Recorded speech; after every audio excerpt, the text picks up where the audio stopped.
All right, thank you, Ben. Good morning, everyone. Welcome to Securing Access to MongoDB with Teleport Database Access webinar. Let's get started. Right, so let's go over the agenda items first. First, we'll talk a little bit about what we mean by MongoDB security in general, right? What kind of challenges you might run into if you're thinking about securing access to your MongoDB cluster. What kind of solutions you have at your disposal, and how Teleport Database Access can help you kind of improve the security of your cluster. Then we'll talk about how Teleport Database Access works, take a look at some of its features, jump into a quick demo to take a look at all those features in action.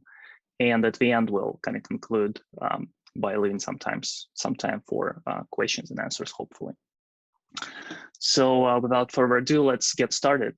Right, so let's talk about MongoDB security in general, right? And what we mean when we think about how do you secure your MongoDB deployment.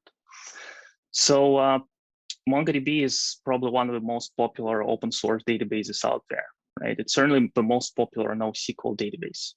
And in fact, since its inception, it's pretty quickly climbed up to the top 5 spot of popular database engines. And it's kind of sitting there right now, along with mammoths like MySQL and Postgres pretty confidently.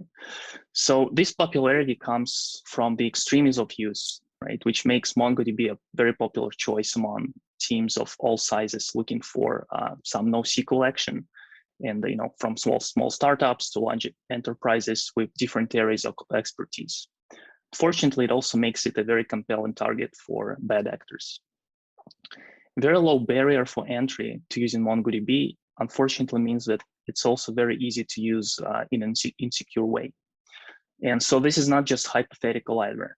Just in recent years, we've kind of seen multiple reports and incidents where hackers discovered thousands of completely unsecured MongoDB clusters, which were exposed online without any protection whatsoever. And so this is especially unfortunate because Mongo, as any modern database system, has plenty of ways for securing the deployment.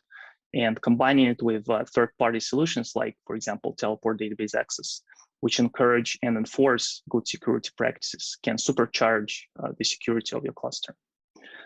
Now let's explore, a few ways and a few security properties we'd like our Mongo clusters to have. Right? So starting from kind of the basics from the network layer, taking our server off of the public network would probably be a good first step. Partially this could be achieved by using things like virtual private networks and firewalls.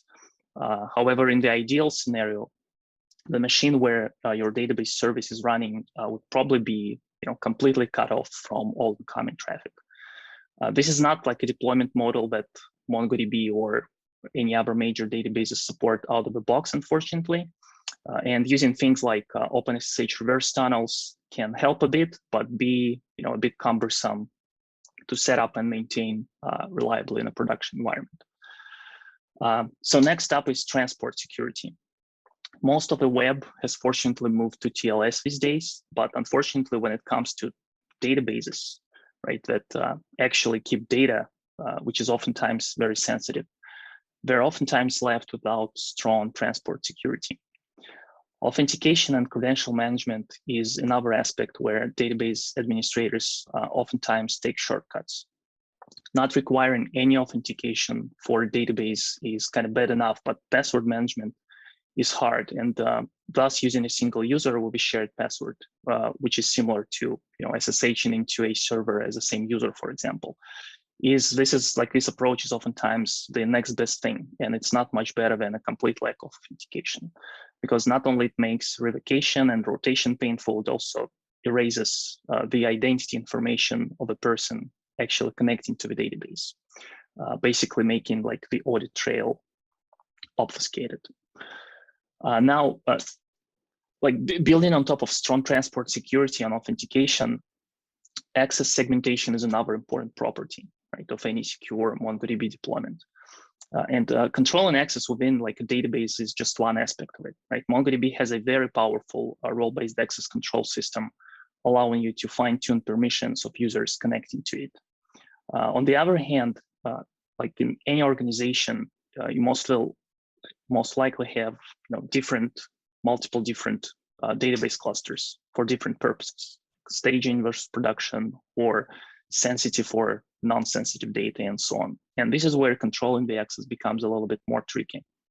So for example, how do I make sure that this particular user or this particular team only has full access to, let's say, a staging and non-sensitive databases, but also at the same time being able to give them temporary privileges to a production database in case of emergency.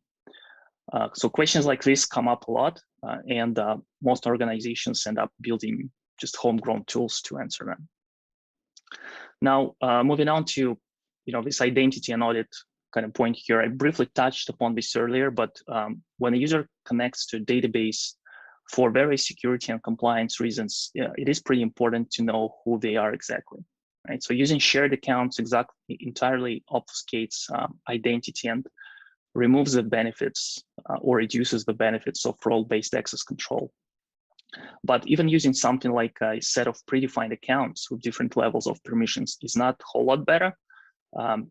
And provisioning a database account for each user in your org is challenging from an operational perspective. So in the ideal scenario, you would know exactly who from your team who likely has a stable SSO, identity provider identity in your organization. So who of those users has connected to the database, and what they were doing while they were connected to the database.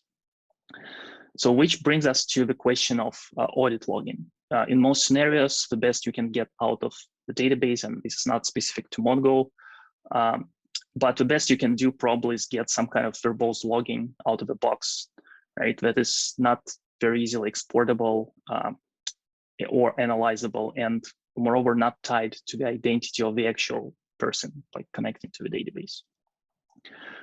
Finally, it takes some work, as we've just seen, to ensure security when you have just a handful of databases. But managing an inventory of multiple MongoDB clusters in multiple different environments in a coherent manner, and having a straightforward way to control access and all other things we talked about to them is a entirely next level of a challenge. And so, as we went through all these kind of challenges that you might encounter, so the reason we're building database access is to help solve some of these challenges, right? Help you configure your MongoDB clusters in a secure way. And on the next slide, we'll talk about how database access works and how can it help you, achieve all of those security properties we just talked about. So on this slide, there's a diagram of a kind of typical example database access deployment, right? So for folks who are already familiar with Teleport, this should look very familiar because it's very similar how SSH, or Kubernetes or application access works, or even database access with different kind of database engines. But for newcomers, this hopefully should give a good enough high-level kind of understanding of the architecture. So in this typical deployment, we have multiple Teleport components, right? So we'll take a look at each of those. So first off, we have a Teleport proxy here in the middle. Teleport proxy is a stateless service that performs a function of an authentication gateway. It also serves a web UI and accepts database client connections. Right? So within the database access kind of context, this is the component where all your clients connect to. Right? This is the only public-facing component of Teleport. Next, we have a Teleport auth service or auth server, which serves as a cluster certificate authority, right? Handles users' authentication, authorization, and issues short-lived client certificates, right? So Teleport uses client certificates as a primary means of authentication for everything, including, any type of internal authentication between kind of services it does. And so finally, this piece right here is a Teleport database service. This is the database access's brain that connects to MongoDB databases, performs authentication, authorization, and protocol parsing. To connect back to the cluster, database service establishes an SSH reverse tunnel to the proxy, as you can see here. And as such, users do not need any direct connectivity to the database service or the databases it's actually connected to.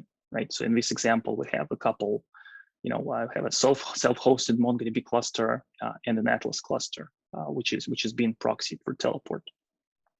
So as long as the database service can dial back to the cluster's proxy server, it can be located behind a firewall without any inbound connectivity whatsoever.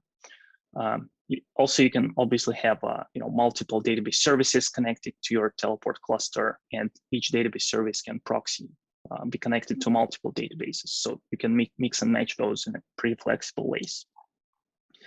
Now let's take a look at a typical kind of flow database access users go through when they want to connect to the database, and this will also be we'll take a look at this as well during the demo. So first, whenever you say want to connect to a particular database, you log into a Teleport cluster by executing a TSH login command that retrieves you a client certificate, right? So like I mentioned before, Teleport relies on client certificates authentication, and as such, it uses MongoDB X509 authentication mechanism, right, which it supports out of the box.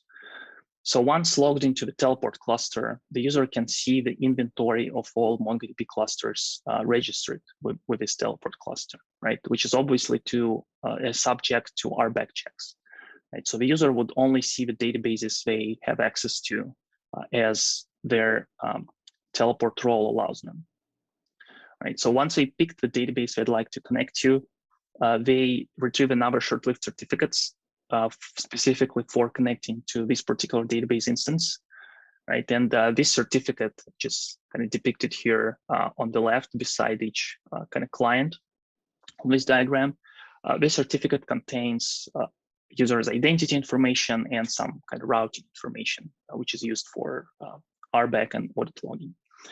So once they have retrieved the certificate for the database, the user can use a standard MongoDB client, which could be, for example, a Mongo shell or one of the graphical UI clients, like the official one, like MongoDB Compass, for example. So they use one of these standard clients to connect to the proxy, authenticating with this client certificate that they have just retrieved. So then the proxy looks at the cert and dispatches it to an appropriate database service over reverse tunnel, right, based on the routing information encoded in the client certificate. The database service authenticates the connection, performs an authorization check, with the auth server to make sure that the user who is connecting has the access to the database indeed, and then it establishes a connection to the target DB, let's say like this self-hosted MongoDB instance here, and starts proxying all the traffic back and forth between the database and the client, interpreting all the protocol messages in between, right, and performing audit logging. So now this is basically the way it works, and we'll see, like I mentioned before, a lot of these during the demo. So it hopefully becomes even more clear. Now, before jumping into the demo, let's quickly go over some of the database access features and see how this architecture enables all of those security properties we talked about in the beginning. So first, your MongoDB clusters are never actually exposed on the public network, right? And instead connect back to the Teleport proxy over reverse tunnels established by the database agents. So Teleport keeps a central inventory of all registered Mongo clusters, allowing users to see all clusters they have access to, at a single glance. So then administrators can also set up flexible role-based access control policies to allow or deny access to specific Mongo clusters based on the user's identity information, which can also be tied to your identity provider, right? So basically what you get with this is SSO into your MongoDB cluster, or multi-factor auth into your MongoDB cluster. Teleport can also restrict access to specific Mongo databases on the RBAC level as well. Which is not technically kind of a feature, but rather a security property of the system, right? But like I mentioned, Teleport uses mutual TLS pretty kind of heavily within the system and relies on short-lived certificates for authentication, which means that connection to Mongo basically gives you end-to-end mutual TLS, right? So as we saw on the architecture diagram, let's go back a second. at each hop of a connection, right? MongoDB client to a teleport proxy, proxy to database service, and database service to the actual database. Teleport relies on mutual TLS, right? Now, all MongoDB commands executed while you are connecting to the database are recorded, obviously, in the audit log, right? Which can also be shipped to an external SIEM system.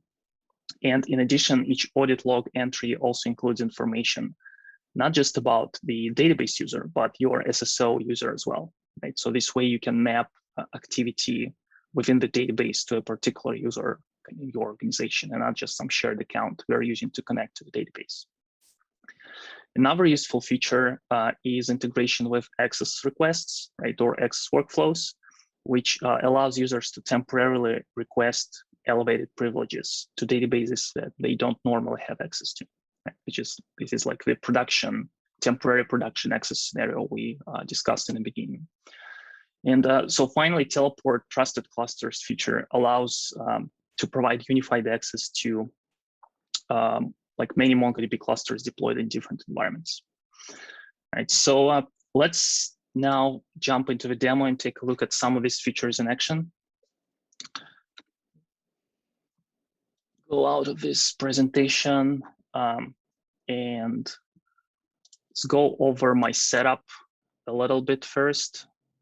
So for this part, we're gonna look, at my terminal and some IDE.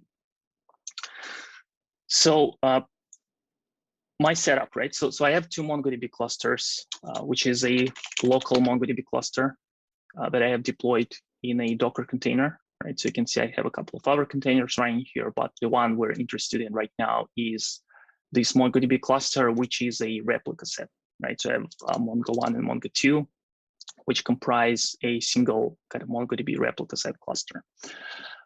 And then I also have, go back to my browser, I have an test Atlas deployment, right? So we'll also take a look at connecting your Atlas cluster to Teleport database access, right? So now let's take a look at the configuration of my Teleport cluster, right? So it's specifically at the database service configuration of my Teleport cluster. And so this is the relevant part. Again, for folks familiar with Teleport, this is just a part of the standard Teleport YAML configuration file, right? For folks who are new to Teleport, so Teleport uses YAML format for configuration. And this is how you configure the particular like database service, right? You can see that in this case, I have 3 entries. So these two establish connection to my local MongoDB cluster. And the reason I have 2 entries is because I have 2 nodes in my MongoDB cluster, and I just want to demonstrate that Teleport can also connect you not just to a primary member, you can also instruct Teleport to kind of land you into a secondary MongoDB instance by default, if you'd like, right? So otherwise, you will see that you're supplying your connection string to Teleport, which is how Teleport knows where to connect, right, to this particular cluster. And the only difference between those is that in the second case, we have read preference secondary, which indicates to Teleport that it should, prefer connecting to a secondary MongoDB cluster instance. And so finally, the third entry I have here is for my Atlas cluster. And again, I'm just using as a URI here, I'm just using a connection string that, Atlas gives you on the connect page.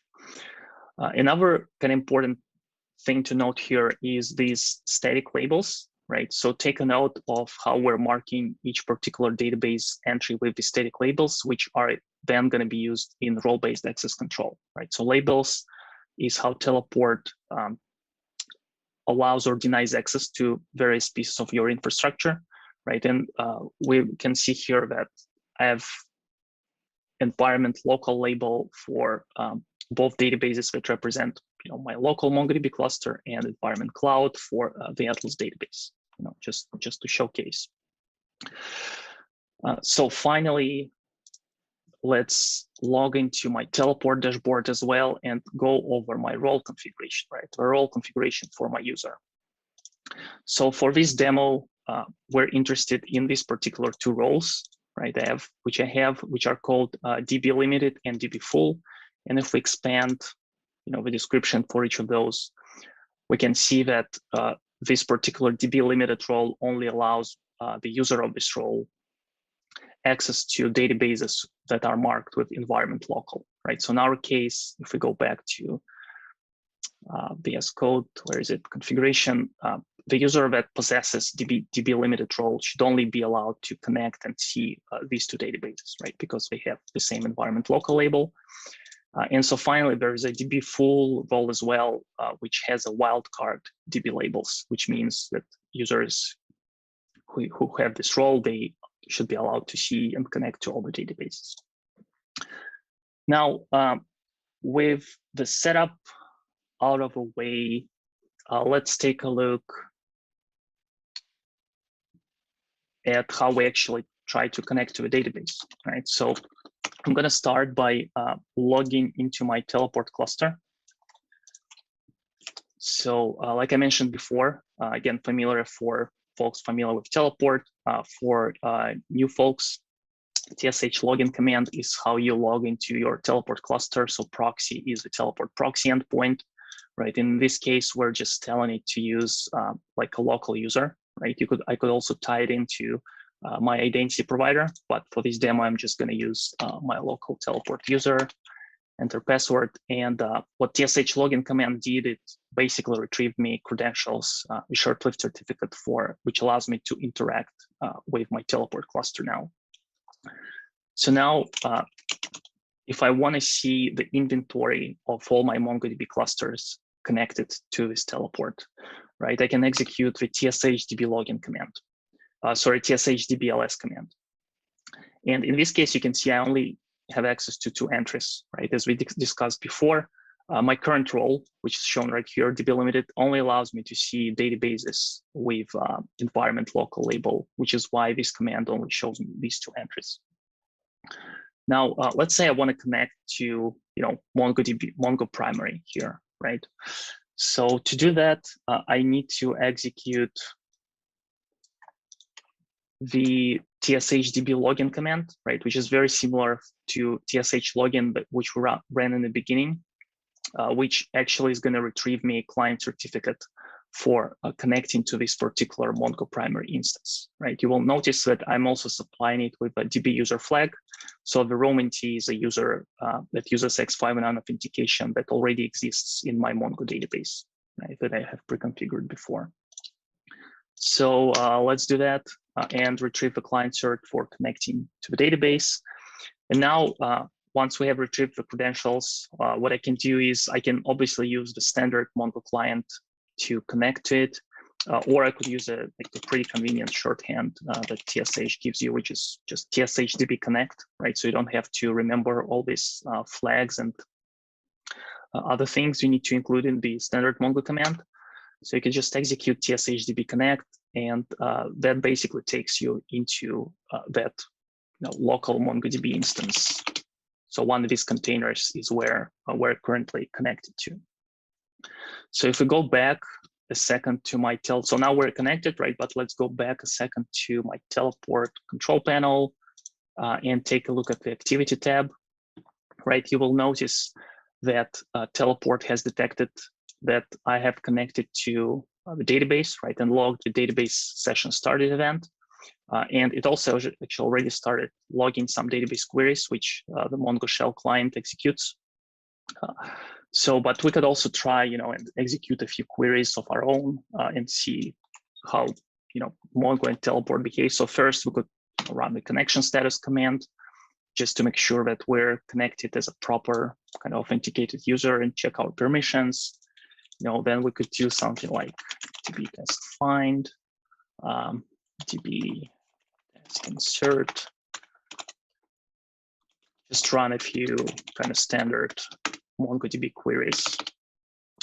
And if we go back to the audit log and refresh the page real quick, we can see that, for example, this is the find command that I ran before, right, was recorded in the audit log. We can expand the details of this audit log, particular audit log entry, and view the full command text, as well as the names of, database user, which we were using to connect to the database, and the teleport user, right? Which, as I said before, can also be tied to your SSO identity, right? So this way you kind of get a mapping of a particular user, of the actual user in your organization who was performing, let's say, this command or this query within the Mongo database.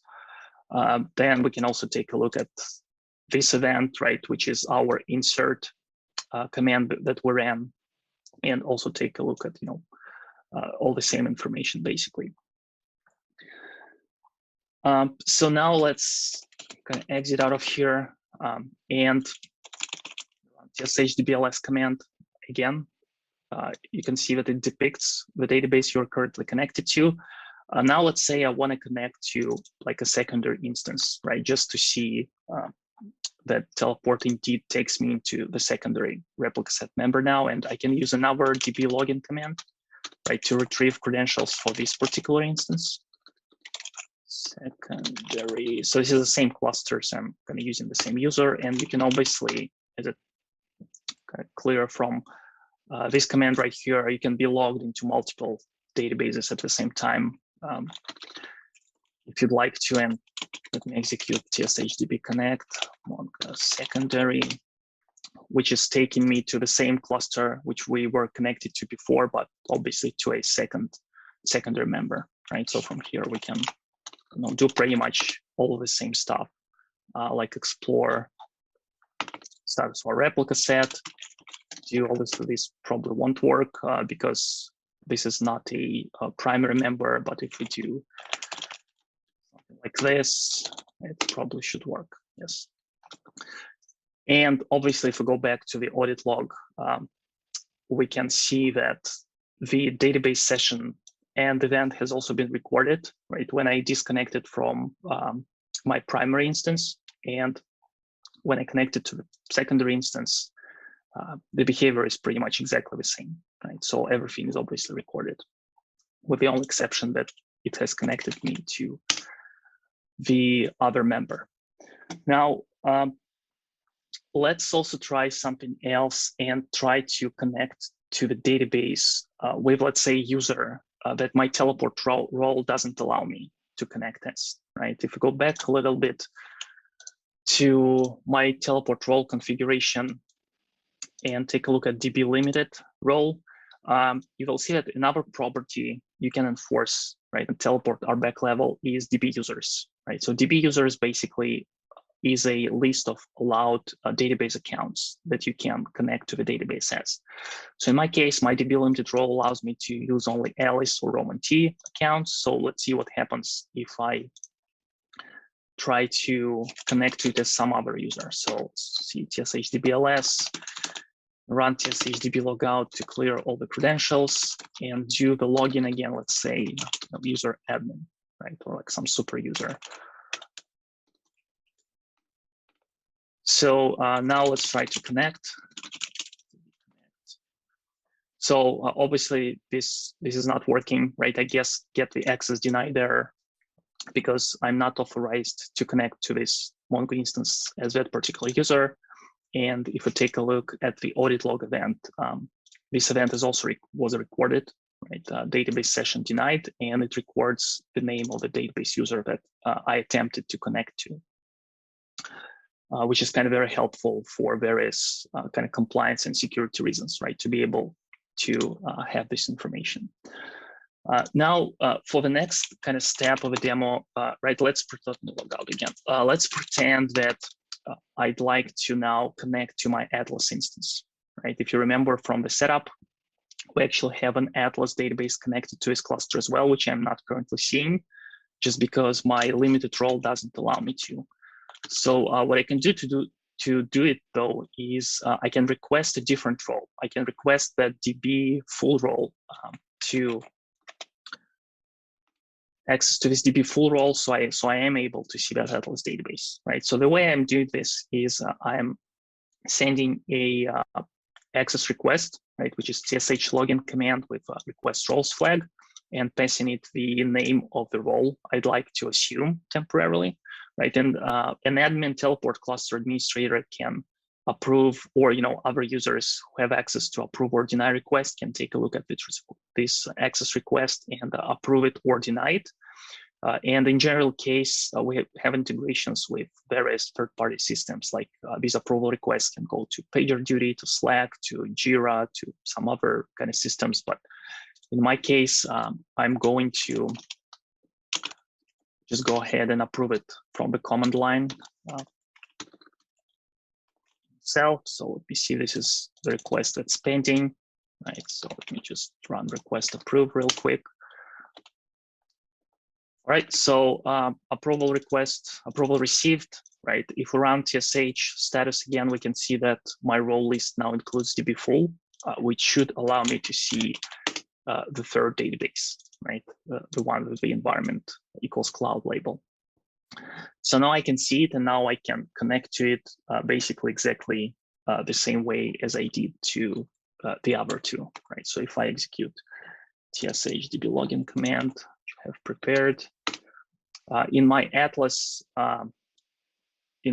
cluster, I am using the Atlas username, right? Which is at this point, it actually might be worth it to go back to my Atlas cluster deployment a little bit and take a look at how it's configured, right? So obviously, like I mentioned on the architecture slide, we're using X509 authentication with Mongo, and this is something that Atlas supports out of the box, which we call self-managed X509 authentication. So if you go to Security Advanced tab, you got to enable self-managed X509 off, set it to on, and upload Teleport CA right to it. So your Atlas cluster knows to trust client certificates generated by Teleport database service. And so finally, when it comes to user configuration here on the database access tab, I have this Atlas user pre-configured here, which uses X509 authentication method. And if you go to add new database user, this is the type of authentication method you select, right? Certificate. And an important kind of point to note here is that MongoDB treats the whole client certificate subject string as a username, right? Which is why it says here CN equals Atlas, right? So common name equals Atlas is the correct format for your database user. But now let me connect to actually Atlas using this Atlas user, TSHDB connect. Right, so now I'm inside my Atlas cluster, right? And I can pretty much do everything else I've been doing with the other clusters as well, with my local cluster as well. And go back to audit log, everything is obviously still kind of recorded. All right, so now for the final part of the demo, I just, as a kind of final bit, I would just like to show that you can also use graphical UI clients to connect to your MongoDB clusters, right? If that's your jam. So if you prefer to use various GUI clients, you can do that as well. So if it's pre-configured here. So if we expand like the details of this particular connection, this is MongoDB Compass, by the way. So this is the kind of official MongoDB graphical client, right? Which I'm using here. And you can see that in this connection configuration, I have a host name and port that points to my local teleport cluster, right? And in the more options, obviously, I'm selecting server client validation and providing with all the secrets for this connection, right? Same as you do with your Mongo shell client. Now let's go ahead and try to connect. It should work. So you see that takes me to basically my Atlas cluster, right, through Teleport. And I have preloaded that Atlas cluster with like some sample data. So we can, go around and explore different collections in exactly the same way as you would if you were connected directly to your MongoDB instance, right? But obviously in this case, we're connected for Teleport. And if we just want to make sure, just take a look at the audit log again and see that all the Atlas has opened, actually a few connections, few sessions, actually more than a few, and started executing different queries. So for example, this is a query corresponding to retrieving data from the sample Airbnb database, and so on and so forth. Let me go ahead and disconnect from here now. Should hopefully close all the connections. All right, so that concludes our demo. Let me log out from here as well, and log out from Teleport. And let's swing over back to the presentation and keep going. Right, so hopefully the demo was interesting and informative, right? Before we wrap up, I just wanted to mention that today we were obviously focusing on the secure access to MongoDB with Teleport database access, but there's just kind of one piece of the whole Teleport access plane story. In addition to Mongo, database access currently also supports Postgres and MySQL protocols with more to come. And as well as it also provides access to other pieces of your infrastructure, such as SSH servers, Kubernetes clusters, like web applications, and cloud consoles. Right? So feel free to kind of check it out if you're interested in any of those as well. And so finally, for the next steps, I'm just going to leave a few helpful links on this slide.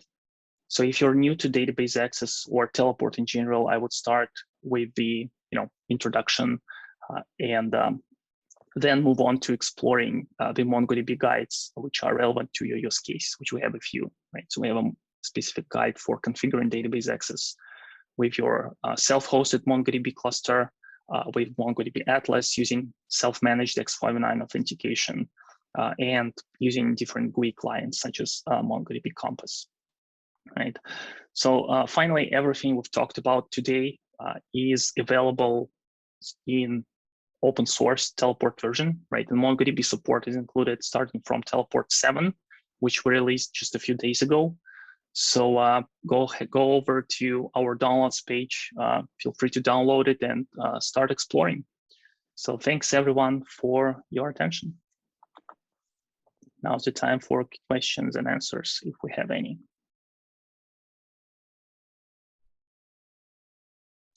I think you're muted, Ben. We can't hear you.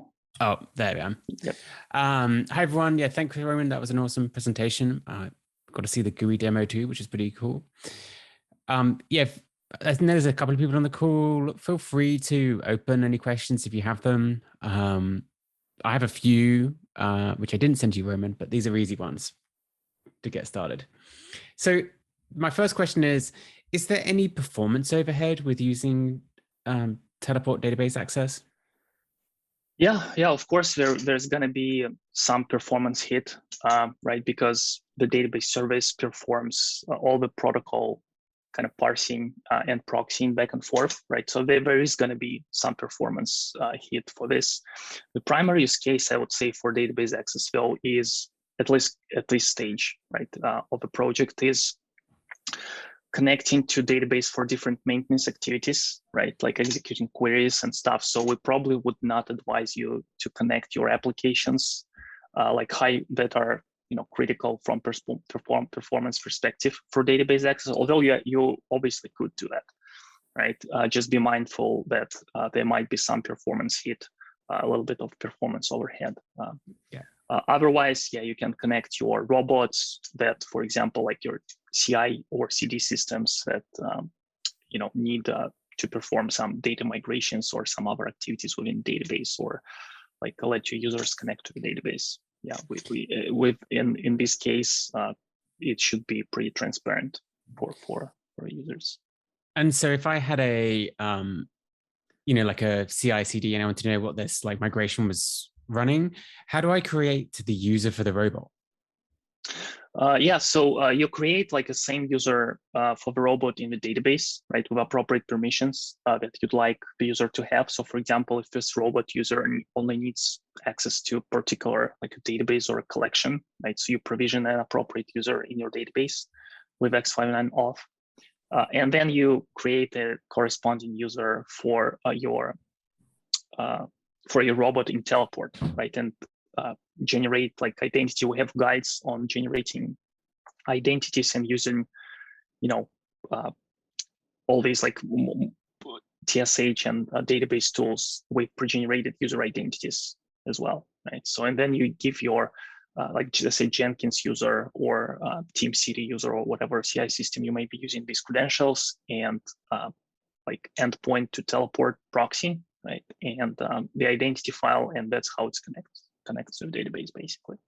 And then you can also set the length of that certificate longer or shorter, or use the same short-lived certificates too. Yeah, you can generate certificate with TTL that, you know, is fitting for your use case, right? So you can tweak TTL, you can do it like super short, or you can, you know, which is what we recommend usually, right? The shorter your certificate, the easier, the sooner it expires, and the easier it is to revoke access in, you know, in case of some security incident or something. But yeah, you basically can tweak the TTL of your credentials. And for if you're running the database service sort of next to the MongoDB, I know when I set this up, my Mongo database was in a VPC, so it's going over like localhost. So it's like, I guess that helps with like network security. But for that service, is there an instance size that we recommend for the Teleport DB service? So DB service itself does not add a lot of kind of overhead to, so whatever instance size, you know, you're using for your MongoDB instance would probably be fine to just deploy database service on top of it, right, as well. Oh, so just run it as a sidecar on that instance. Right, exactly. Yeah, that's probably, you know, there are different ways of deploying this. You can collocate your database service with like a database, right? Like you said, deploy it as a sidecar, which is a good pattern. You can also just deploy database service on a different node and connect it to multiple database instances, right? And kind of mix and match in this regard.